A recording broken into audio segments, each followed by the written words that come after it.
कि जो chemical farming है ये धीरे धीरे अपने अंत की ओर जा रही है। आप मिट्टी से जरूरत से ज्यादा उसका दोहन करके प्रोडक्शन ले चुके हैं। खेती के प्रोडक्ट को कहाँ ले जाएं? आज के समय में कोई अलग से मंडी व्यवस्था नहीं है। उन्हें प्रोसेसिंग से जुड़ना पड़ेगा और सीधे ग्राहकों से जुड़ना पड़ेगा। उसके लिए आपको एक ग्रुप बनाना पड़ेगा। आने वाले समय में एआई से बहुत सारे सेक्टर्स को खतरा है। ये एक ऐसा सेक्टर होगा जिसमें एआई सिर्फ सपोर्ट करेगा, इसे कभी खत्म नहीं कर सकता एआई। लगभग 1.5 करोड़ के टर्नओवर पर हम इस साल पहुंच जाएंगे। नमस्कार, गांव जंक्शन पर हम आपको लेकर के आए हैं हापुड़ में भद्दस्याना। यहाँ पर 10 एकड़ का एक ऐसा फार्म जो कि मॉडल करता है किस चीज को, कि अगर चाहें आप कि बिना केमिकल के अपनी खेती को हरा भरा बनाएं और अपने साथ कई किसानों को ये समझाने के लिए कि किस तरीके से धीरे धीरे केमिकल का साथ छोड़कर जब ऑर्गेनिक नेचुरल फार्मिंग या फिर गुड फार्मिंग प्रैक्टिसेस की ओर आगे बढ़ते हैं तो क्या फायदे हो सकते हैं और क्या नुकसान हो सकते हैं। हर्षवर्धन त्यागी के इस फार्म पर मौजूद हैं हम। किसानों को सबसे पहले तो इस तरफ ले आना कि वो जहर मुक्त खेती की तरफ बढ़ें। दूसरी चीज ये है कि उस खेती के प्रोडक्ट को कहाँ ले जाएं। आज के समय में कोई अलग से मंडी व्यवस्था नहीं है। तो अगर हम बात करें कि किसानों को इस अपने उत्पाद को जो वो रसायन मुक्त तैयार कर रहे हैं वो कहाँ बेचना है, तो उसके लिए उनको 2 काम करने पड़ेंगे। उन्हें प्रोसेसिंग से जुड़ना पड़ेगा, अपने फसल की जो है प्रसंस्करण करके एंड प्रोडक्ट बनाना पड़ेगा और सीधे ग्राहकों से जुड़ना पड़ेगा। उसके लिए ये एक किसान के लिए संभव नहीं है।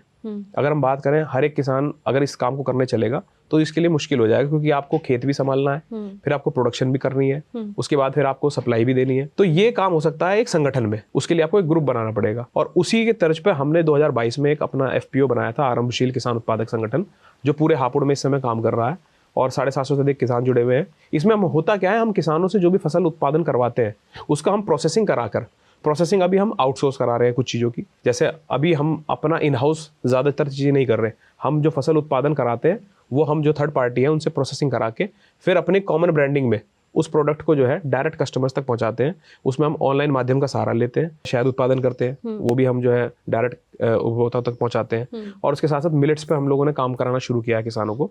तो मिलेट्स के उत्पाद में जैसे कि बिस्किट है या आपका जो है लड्डू हो मिलेट्स के होते हैं, ये हम बनाते हैं। सीजन में गुड़ होता है, जैगरी पाउडर होता है, उस पर हम काम करते हैं। तो ये कुछ प्रोडक्ट्स हैं जो हम लोगों ने अपने एफपीओ के थ्रू डायरेक्ट ब्रांडिंग करके B2C यानी डायरेक्ट उपभोक्ता तक पहुंचाना शुरू किया है।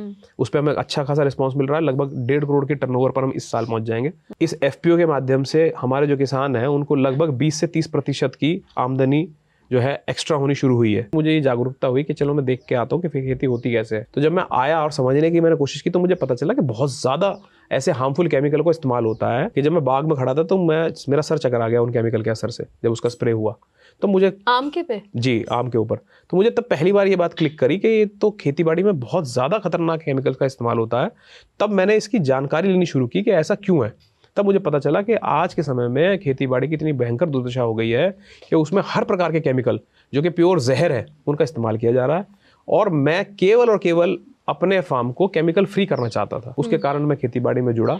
लेकिन जब मैं इसमें जुड़ा और मैंने इसमें ऑर्गेनिक और नेचुरल फार्मिंग करनी शुरू की तब मुझे लेटर ऑन ये समझ में आया कि इस फार्मिंग सेक्टर में इतना स्कोप है कि आप चाहे तो पूरी एक इंडस्ट्री खड़ी कर सकते हैं। और धीरे धीरे ये मेरा प्रोफेशन बन गया। तो मैं ये नहीं कहूँगा कि मैं शुरुआत में ही इसमें प्रोफेशन के लिए आया था, बट हाँ आज पिछले 3 वर्षों से मैं इसे प्रोफेशनली ले रहा हूँ। और हमारी सभी की, हमारे पूरे फार्मर्स जो भी हमारे साथ इसके सदस्य हैं उन सबकी अब यही कोशिश है कि एक बड़े स्तर पर, व्यापक स्तर पर अपनी खेतीबाड़ी को व्यावसायिक रूप से ले और उससे लाभ उठाए।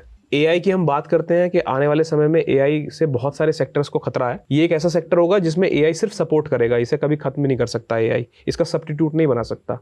खेती में किसान को उतरना पड़ेगा, वो एआई का सहयोग लेगा और आगे बढ़ेगा, बट एआई कभी रिप्लेस नहीं करेगा फार्मर। तो इसमें हमें जो है बेसिकली कीटों को रोकथाम करनी है। थोड़ा हमारा जो है लेबर कॉस्ट बढ़ सकती है, हमारी मेहनत बढ़ सकती है, बट इनको बनाने का जो खर्चा है वो नाम मात्र का है। अगर मैं आम की बात करूं, मैं आपको उदाहरण दे सकता हूं आम का। हम ये हर 15 दिन में 15 से 20 दिन के अंदर में एक 5,000 रुपए के टैंकर की कीमत का केमिकल लगाते हैं। वहीं जो हम अपने यहाँ पर खेत पर जो हम नीमास्त्र, अग्नियास्त्र या दशपर्णी बनाते हैं उसकी लागत मात्र 500 रुपये आती है, जो एक बार में हमारे यहाँ स्प्रे होती है।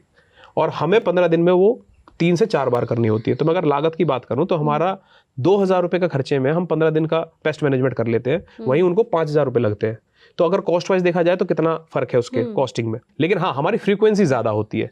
लेकिन उस फ्रीक्वेंसी के ज़्यादा होने के बावजूद हमारे को जो प्रोडक्ट निकल के आता है वो बिल्कुल रसायन मुक्त है, किसी प्रकार का उसमें केमिकल नहीं है, सेहत के लिए फायदेमंद है। ये इसके सारे इतने सारे अगर उसकी बेनिफिट है। सही ब्रांडिंग कर दे तो मुनाफा भी उसका दाम डबल लग जाता है, डिपेंड, क्योंकि मार्केट है। मैं आपको ब्रांडिंग की बता दूं, इस वर्ष जो है हमारा आम 400 रुपये केजी तक बिका है। इस वर्ष हमारा एक कंसाइनमेंट यहाँ से एक्सपोर्ट भी किया गया था एक एक्सपोर्टर के माध्यम से, और मिनिमम हम 200 रुपये केजी में अपना आम बेचते हैं। साल मैंने जैसे बताया हमने एक कंसाइनमेंट एक्सपोर्ट भी किया था। तो कहाँ के लिए और कितना हमारा था जो कंसाइनमेंट था वो एक एक्सपोर्टर के थ्रू गल्फ कंट्री में एक्सपोर्ट हुआ था। कितने किलो? लगभग हमारा 200 किलो का कंसाइनमेंट गया था। ओके। तो मैं बताना चाह रहा हूँ कॉस्ट कंपैरेटिवली केमिकल की कॉस्टिंग भी ज्यादा आती है अगर हम केमिकल की पेस्ट मैनेजमेंट की बात करें तो।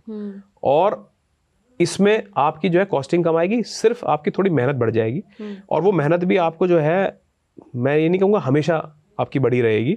शुरुआत में क्योंकि आप केमिकल छोड़ रहे हैं और प्राकृतिक या जैविक विकल्प पर आ रहे हैं, इसलिए शुरू में 3-4 साल आपकी वो मेहनत बढ़ेगी, धीरे धीरे वो मेहनत भी कम हो जाएगी। और एक सबसे इंपॉर्टेंट बात जो है मैं ज़्यादातर लोगों से बोलता हूँ वो ध्यान में रखने की होती है कि जो केमिकल फार्मिंग है ये धीरे धीरे अपने अंत की ओर जा रही है। आप मिट्टी से ज़रूरत से ज़्यादा उसका दोहन करके प्रोडक्शन ले चुके हैं।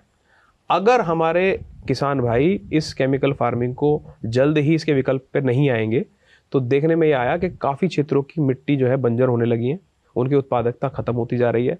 तो मैं किसानों से ये अनुरोध करता हूँ कि वो धीरे धीरे थोड़े थोड़े क्षेत्र से ही रसायन मुक्त खेती करना शुरू करें। गांव जंक्शन के लिए मैं स्नेहलता। गांव जंक्शन को सभी सोशल मीडिया प्लेटफॉर्म्स पर फॉलो करें।